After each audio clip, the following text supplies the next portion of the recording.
جناب ابو طالب کے بارے میں 3 موقف ہیں. کتنے؟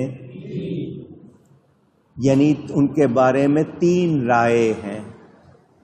پہلی کہ وہ مسلمان نہیں ہیں، ایک رائے.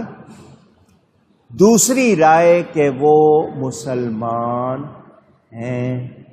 کتنی ہو گئی؟ تیسری خاموشی. تیسری رائے کیا ہے؟ کچھ کہتے ہیں وہ ایمان لائے، کچھ کہتے ہیں وہ ایمان نہیں لائے، اور تیسرے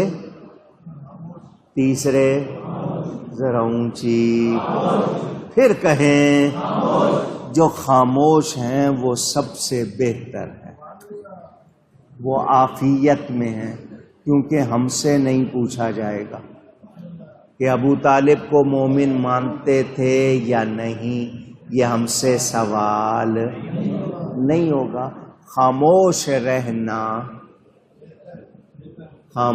رہنا بہتر ہے، عافیت ہے. ایک بات. دوسری بات یہ کہ جناب ابو طالب کو جو مومن مانتے ہیں ہم ان پر اعتراض مانتے ہیں، مان لیں. جو نہیں مانتے ان پر اصرار نہیں کرتے کہ نہیں مانو، ایسا بھی ان پر اصرار نہیں کرتے کہ ضرور مانو، یہ بات بھی نہیں. ان کی بے ادبی کرنے سے منع کریں گے کہ ان کی بے ادبی نہ کی جائے. کیوں؟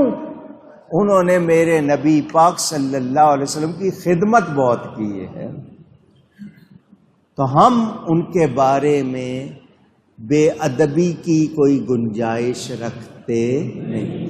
وہ مومن ہیں یا نہیں ہیں ہم سے پوچھا نہیں جائے گا، ہم سے سوال نہیں ہوگا.